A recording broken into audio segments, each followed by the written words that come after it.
Hello guys, welcome back to the 9th episode of the Sporting Fix. This episode is going to be a little bit different today. We will be covering a few different sports such as the Bathurst, which obviously is an annual event and we cannot forget that. We'll be covering the Cricket World Cup, all the games which we've witnessed so far and what country is placed where on the standings to see if they'll be comfortable where they are at the moment. We'll be also covering the women's ODI against the West Indies and, of course, the footy trades and the footy news away from the field, which has really erupted the media at the moment. The amount of news around it has been substantial, so I am pumped to get through this with you guys and, I guess, share my opinions about everything going along in the world of sport. So let's get straight into it, obviously. Bathurst 1000. I have to start off with this segment because it is such a crucial, I guess, annual event that occurs in Australia. Everyone watches it. I know I certainly was, and we can't leave it out of the equation on the podcast. It is the biggest race of the calendar year, and there wasn't a lot of drama, or not as much as I was, I guess, expecting to see. I know last year there was about 50 safety cars which occurred because the weather up there in Bathurst last year was highly hazardous, so it wasn't a surprise that we saw so many safety cars last year, but there weren't a lot this year. I was expecting there to be more at least. I mean, Craig Lowndes had a disastrous start. It was on the 18th lap. He just cacked himself, which was a bit of a shame. He's such a good racer. We know what he's done in the past, and obviously he's not in his best form at the moment. In fact, he's far from it. He's getting old, but it's just good to see him out on the track. So it was a shame to see him, unfortunately, go down early on in the stages because he went up about 6 places before he actually said goodbye to Bathurst this year. There was, towards the end of the race, it was the largest gap to the end of a race for quite some time because, as I said, there wasn't a lot of drama. It was a bit of an anticlimactic ending, only a slow pedal, I guess, which wasn't a big deal for Van Gisbergen. He experienced a low pedal, but, I mean, he got the job done in the end, and he won by about 20 seconds, so there weren't very important issues that occurred. I guess we got to go straight to Shane Van Gisbergen, who won the race. Him and his team, they were on top of everything throughout the whole 161 laps. He becomes a 3-time winner of Australia's biggest race, and as I said, he won it by 19.9 seconds, which is a massive, massive gap. He gone back to back, and he's won 3 of the last 4 years at Bathurst, so he is the one to beat. And in this decade and this generation, he will be the inspiration for all, like Craig Lowndes was, and a few others in the past. But I guess now Bathurst is done. All our eyes turn to Gold Coast 500, starting on the 27th of October, and then we move to the Adelaide 500 in November. So people that enjoy their car racing and super cheap auto and everything to deal with Repco, you'll be certainly in for a treat later in this month and into the next as well. So Shane Van Gisbergen, brilliant ending for him. They was the second Kiwi pair to actually win Bathurst, so it was a good effort by them as well. I just had to mention Bathurst because I do enjoy watching it, and it's an annual event, so I can't leave that out of the equation. As I said, I'll be talking about the ODI World Cup, and we'll certainly be going through that now. And I guess, obviously, 7 games have been, and there's one currently being played at the moment between England and Bangladesh. But before I get to the Australian match, I'll just go through the first game. That was England versus New Zealand on the 5th of October on the Thursday, and oh my goodness, I was so happy. I was enjoying every second of it because England were suffering more than the Queen did in her coffin. So I tell you what, it was so good to see. They got absolutely trampled on by 9 wickets.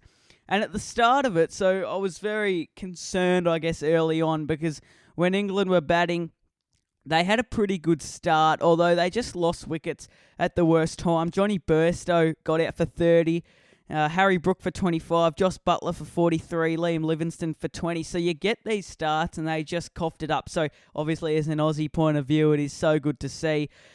They only made 282, but you wouldn't expect that to be terrible. Like 300 is a solid score, and only getting about 18 less isn't that bad also. But you just go to the New Zealand batting and you just think, Oh my goodness. Only losing 1 wicket and literally scoring over a runner ball is insane. I mean, Devon Conway, 152 not out off 120. He's 32 years old and he is still tearing the game apart. He averages 52.9 in ODIs.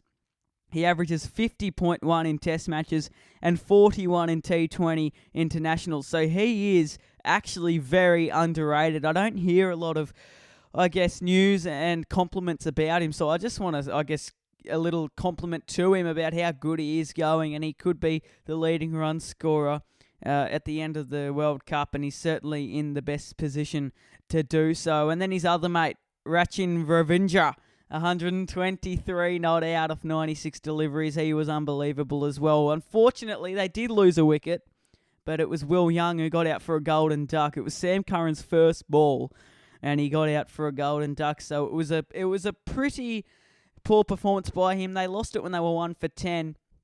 But, I mean, it was all smokes and whistles from then on out. So credit to New Zealand for destroying the team that won in 2019, the reigning champs. I don't like calling them champions because I just hate England with a passion. But it was good to see them lose, and I'm happy that I don't mind New Zealand. I really do like them, actually. If Australia don't win, I wouldn't mind seeing the Kiwis hold the trophy at the end of the tournament.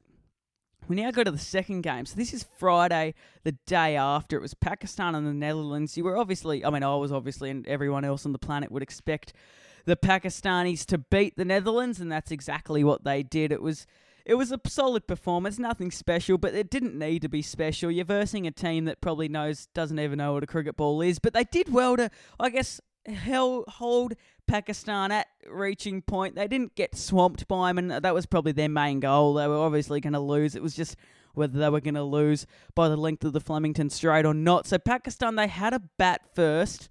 It was a terrible start. Like, it has to be said, it was a terrible start. They were 3 for 38 at one stage. And I was actually watching this match and I was thinking, oh my God, 3 for 38. This is the Netherlands, who is a European team who know nothing about cricket, destroying Pakistan.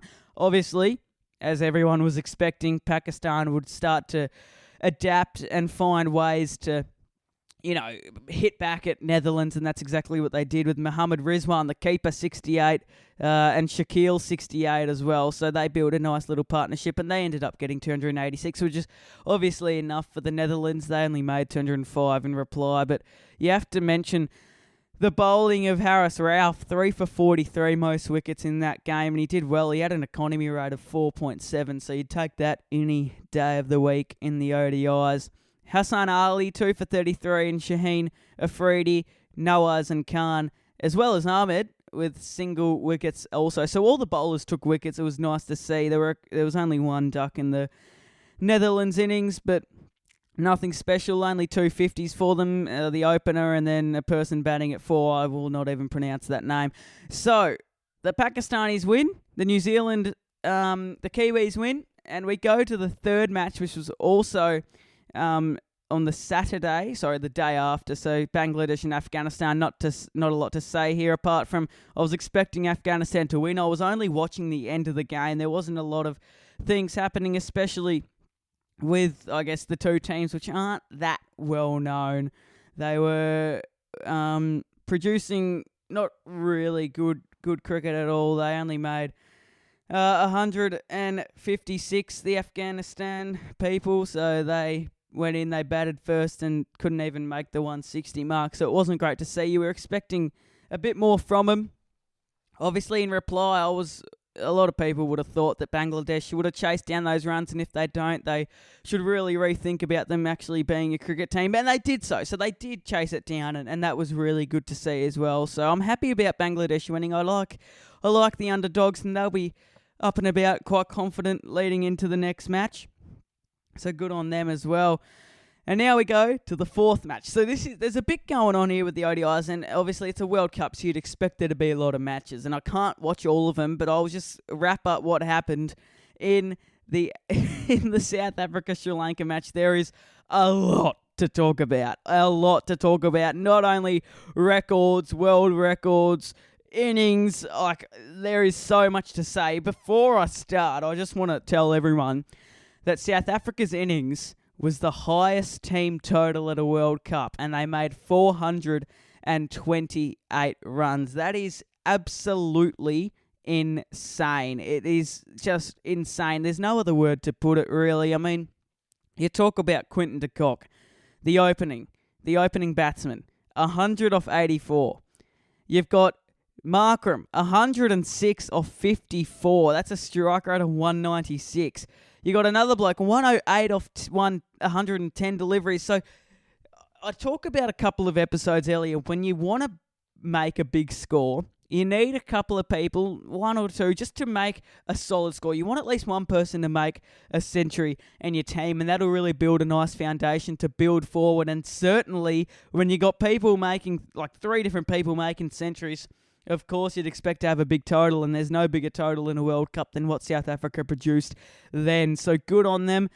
And then in reply, Sri Lanka all out for 326. So we go to their innings, and it was a bloke that I've never heard of, Coetzee. I actually shouldn't really pronounce that. 3 for 68 he got, so good on him, although the economy rate was just a little tad on the more expensive side, 7.5 and over, so you'd sort of want that a little bit lower just to give your team a chance, but obviously you could have under 9s bowling and you wouldn't get a team getting more than South Africa then. So you've got in the Sri Lankan innings a couple of people that made 50s, right? But they just couldn't go on and get the big score. So you got Kusal Mendes, 76, and Asalanka, 79. I don't really like pronouncing these names, as I said earlier. But so just a couple of people that made a half century. So it's good, but I mean, when you don't get the points in the end,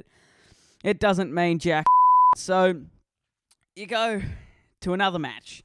There's so many matches to get through. Luckily, we're only going to get through 7 because that's all there is.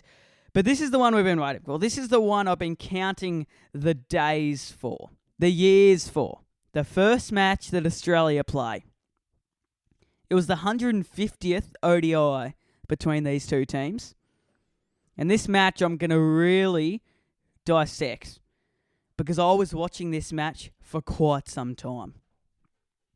So it was the 150th ODI between Australia and India, and I've got some possum trying to put a hole in the roof right now.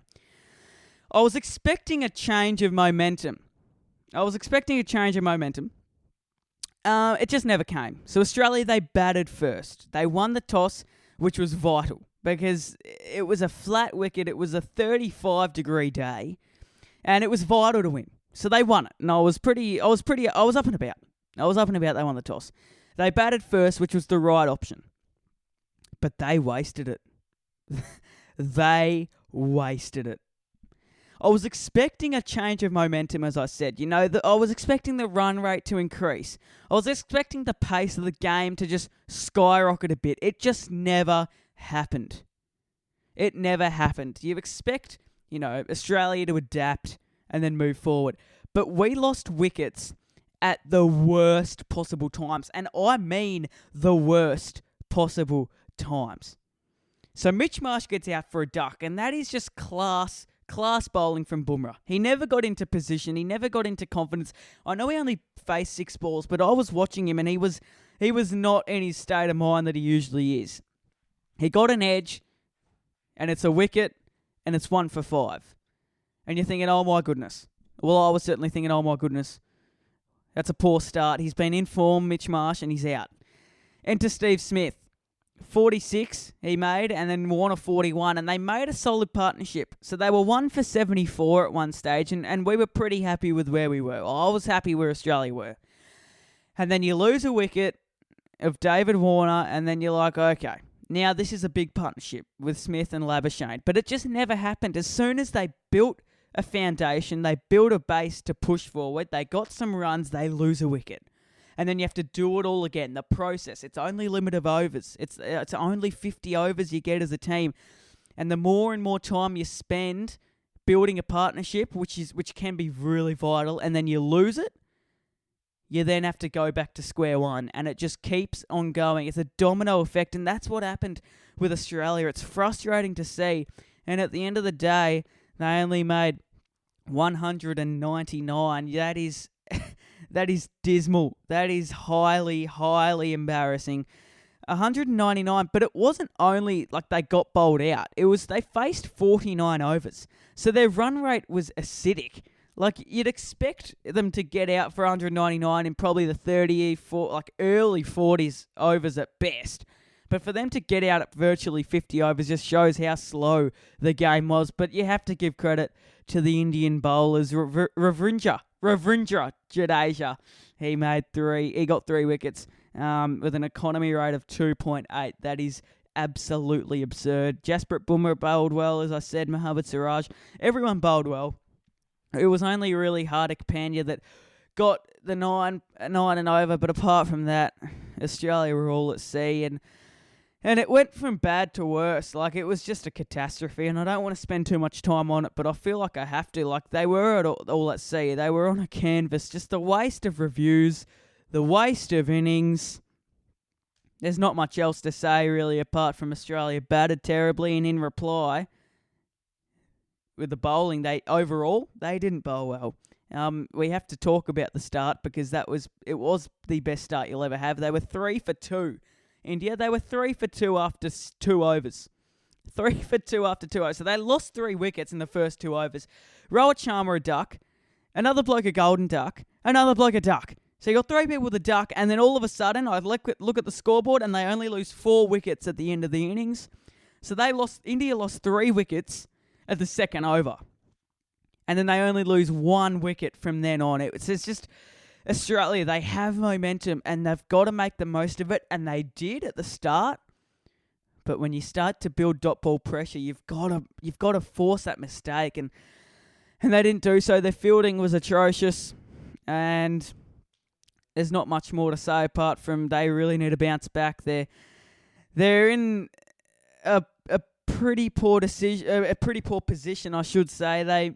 They had an all right build up to the World Cup until they versed the last 3 games against South Africa, and they lost them. And you're thinking, oh no, they better be well. Their form in World Cups are better than their normal ODI fixture, but they just really need to perform. It's important to really the first 5 games of an ODI is crucial. You know, you get 2, 3 wins, even 2 wins. 2 wins out of 4 is a solid start, because you then think, right, what do we need to do from now on to really get into the top 4? But at the moment, Australia is 6th after 1 game, and that's all right. It's all right. They've got a net run rate of negative 0.8, but that's fine. So we'll go to the England. Their net run rate is negative 0.215, but at the moment they're playing well against Bangladesh. They're 1 for 261, but we'll get to that very soon. And now, the end of the Australian match. I've had a bit of a spiel there, a big spiel, but there had to be a spiel there because Australia are not playing to the expectations that they should have, but they've got room for improvement. They've got time, and they bloody need to use it. They've got South Africa next. But we'll talk about the future of the World Cup very, very soon. So after the Australian game, we now move. Yesterday it was, actually on the 9th of October. This will come out tomorrow. So 2 days ago, on the 9th of October, New Zealand play Netherlands, and they're off the back of a 9-wicket win against England. So they're on top of everything, smokes and whistles, and, you know, they're just all over cricket like a rash right now. So they're up and about. They win by 99 runs. They just continue their strong start with just putting the Dutch to bed in the end. They batted first. They made 322, which is a solid score, obviously. Devon Conway, he made 150, backed it up with 32, so it's not great. But you don't need to be great when you make 151, because you make 151 at the start of the tournament, and you keep your spot for the rest of your career. So good on him. Not that he was going to get dropped anyway, but there were solid starts, but there weren't big scores. So you had Will Young, who made a golden duck and then followed up with 70, which is good for the bloke. He keeps his spot, obviously. A couple of 50s. here and there, but overall you make 322 and you're pretty damn happy with yourself, especially versus Dutch, who'd barely make 200. But they did make 200. They made 223 in reply. Nothing special. Mitch Santner took 5 wickets. He's leading the wickets in the tournament so far. Good on him with a economy rate of 5.9, so not a lot to talk about there when you're versing a team that doesn't know what a cricket ball is. Okay, now we move to one more game, which is currently happening now. There's not a lot to talk about in terms of skill with this game because it is England, it is Bangladesh. Unfortunately, I look at the scores live, and England are 1 for 262 after 37 over, so their run rate is 7, so they'll obviously win this game. I've just checked, and Dawid Malan is on 136 off 105, so it's a bit of a shame. It's cringe to see. I hate looking at England doing well. Johnny Bairstow, 52. Little Ginger Ninja can go and get off the planet, I reckon. Joe Root, 69. Little tubby tub there, but I just hate England. I hate them with a passion, and I hope they do bad, but they'll obviously win the game, so I guess you got to give it credit to them, but they are versing Bangladesh, who aren't a quality side. So England will win that game. They'll move up a place or two, but hopefully not too high up. And then the match later tonight is Pakistan and Sri Lanka. We'll see how that goes. But we talk about Australia's run. So I'm quickly going to have a look at this, the future and the upcoming fixtures for Australia, obviously. It's our main team, obviously. I am from down under, as you already know, and it's important to focus on Australia. So we've got South Africa coming up on the 12th of October. That's on Thursday, tomorrow. And it's at a cricket stadium. Can I just get this right? They're playing at a cricket stadium that I reckon has more than the alphabet can hold. I don't know if this is good, whether I should pronounce it or not. I'll have a crack. I'm going to make myself look like an absolute fool. Bharat Ranari Shri Atal Bihari Vajpayee Ekana Cricket Stadium. Now, if that is a cricket stadium, I feel like they need to change the name. Because if you're looking on a map and you want to know where this stadium is, no one's remembering what that bloody name is. It's got 1, 2, 3, 4, 5, 6, 7 different words plus cricket stadium at the end. And I know you guys can't see it, but if you can go onto the Cricket Australia app and have a look at our game against South Africa, you'll see that at the venue, it is the longest name you will literally ever hear in your life. So I don't know where that is at all, and I don't really want to know any further. But we are versing South Africa. So they're a pretty good team. We lost three in a row against them. And especially when they're off the back of a world record, it's probably not the best time. And the most, I guess, most, what's the word I'm looking for? It's not the best time to be versing the Proteas at the moment because they're off the back of a world record. And if you want to be versing a team that's in bad form, well, you got the wrong team because South Africa are all over cricket at the moment. Just like New Zealand are. So if we do win that, I feel like I will be surprised. I feel like I will be very surprised and I'll be very happy. And if they do win it, I'll be thinking, all right, top 4 for us. But I don't want to get ahead of myself. We've then got Sri Lanka. We should win that. If I see the game and I see Australia lose, I'm leaving the country. It's as simple as that. And then we go down and then we've got Pakistan. Tough game, but we should win that as well. We're a better quality side than them. We go down to the Netherlands. I think they could beat the Netherlands with their blindfolds on, so that's an easy win. And if they lose, well, I'm not going to call myself an Australian from then on. And then we've got New Zealand, our arch rivals. No, not really arch rivals. Our brothers, you could say, from across the Dutch.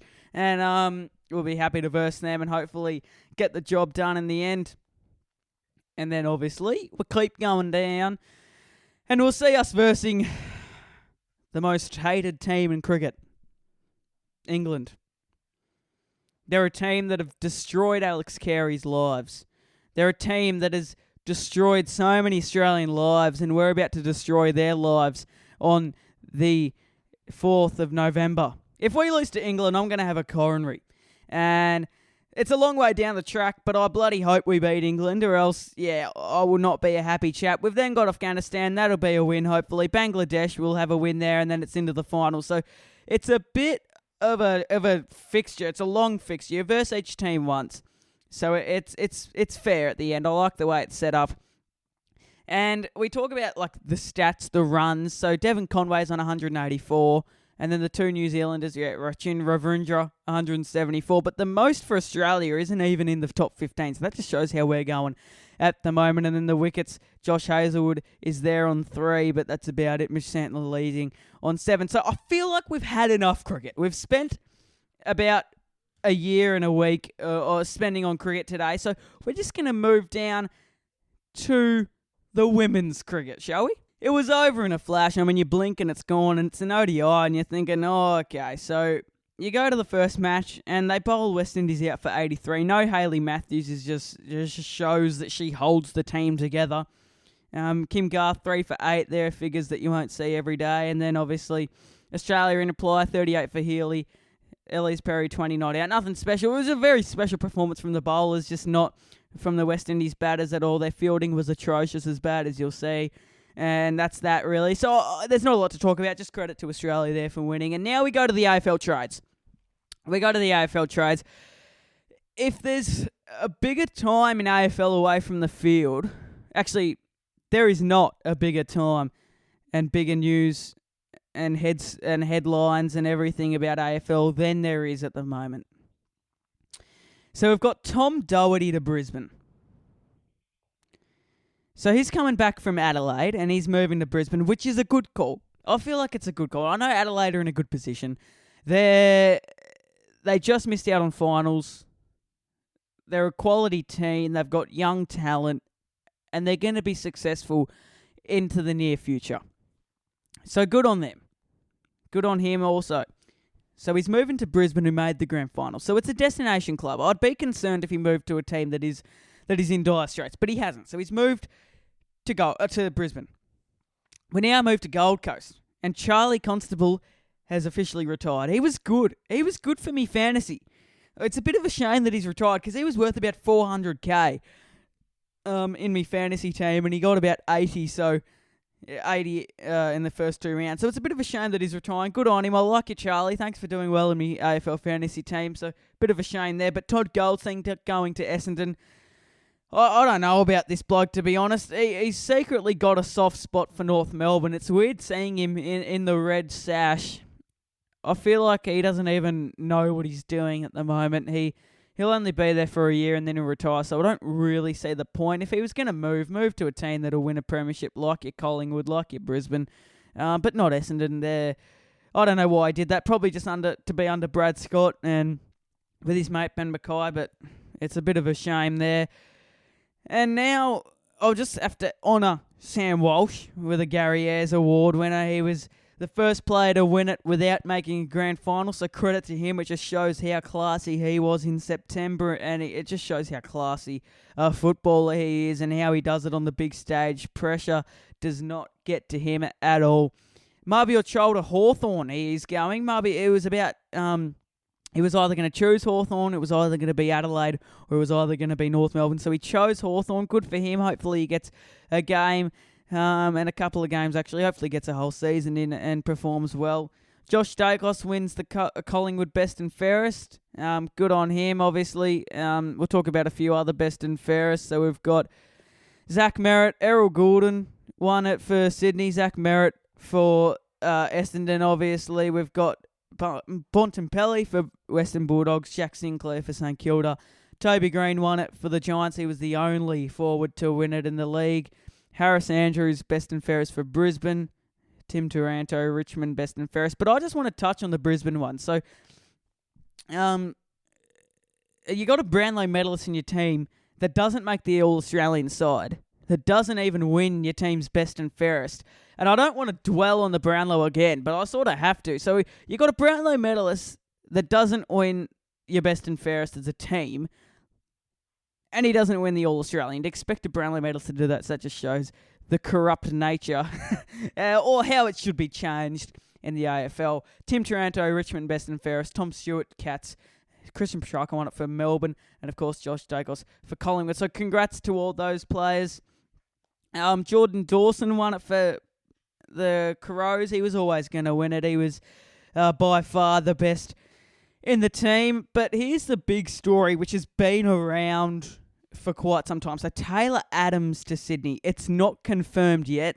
Collingwood are trying to hold on to him. They are clutching at straws at the moment to get him to stay at the Magpie Army. But I don't know if he will. I feel like he is going to go to Sydney. And he's requested a trade to Sydney. And obviously Sydney will try whatever they can to get him because he is such a good player. So that'll be interesting there. I feel like he should go to Sydney, or if he shouldn't, I don't really know. I don't really care where he goes. I just want him to be, happy and enjoying his footy wherever he is. But before we move on to other footy stuff, I want to quickly mention Jake Fraser-McGurk. He got a world record. He hit the fastest 100 in List A history off just 29 balls for South Australia against Tasmania.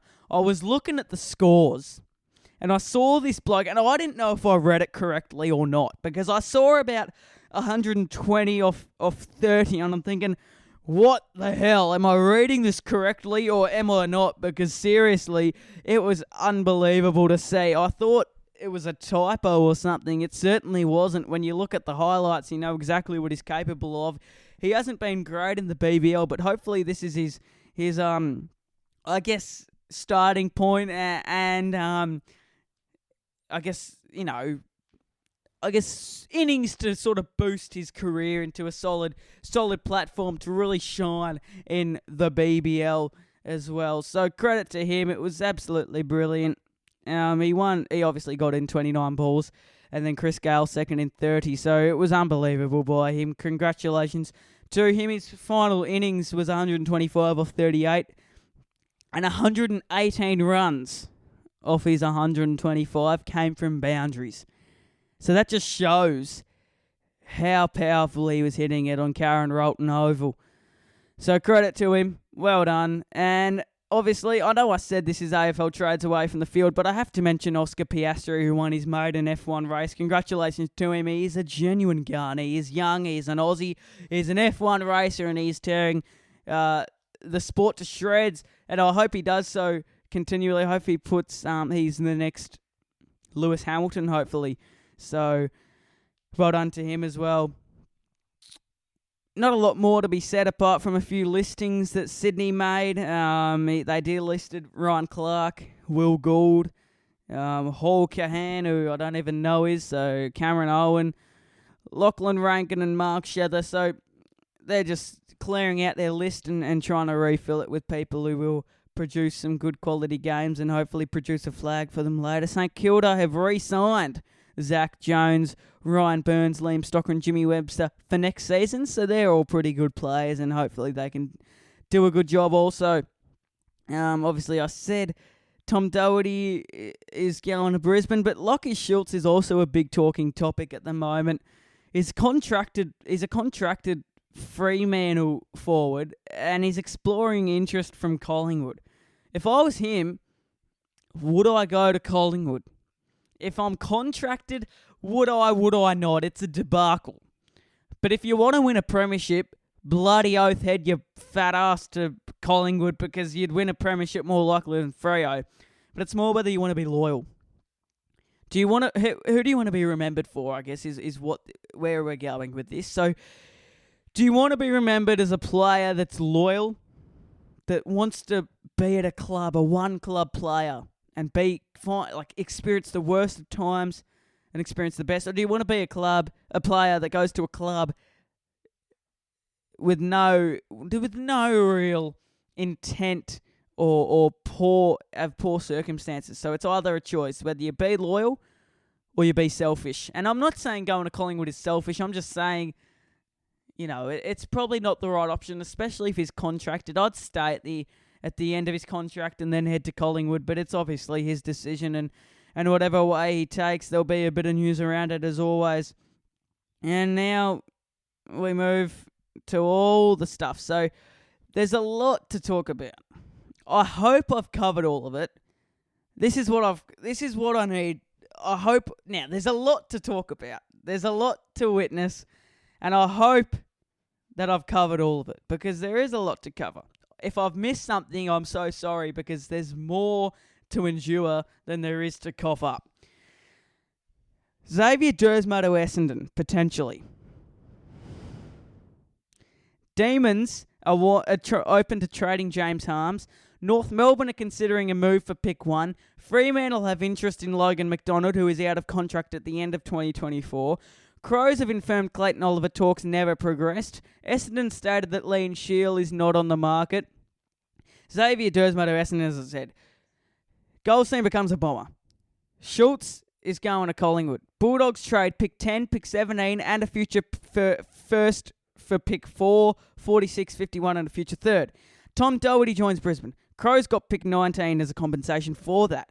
Swans deal is 6, as I mentioned. Tom Hawkins and Geelong are yet to agree on a contract for 2024. That is interesting.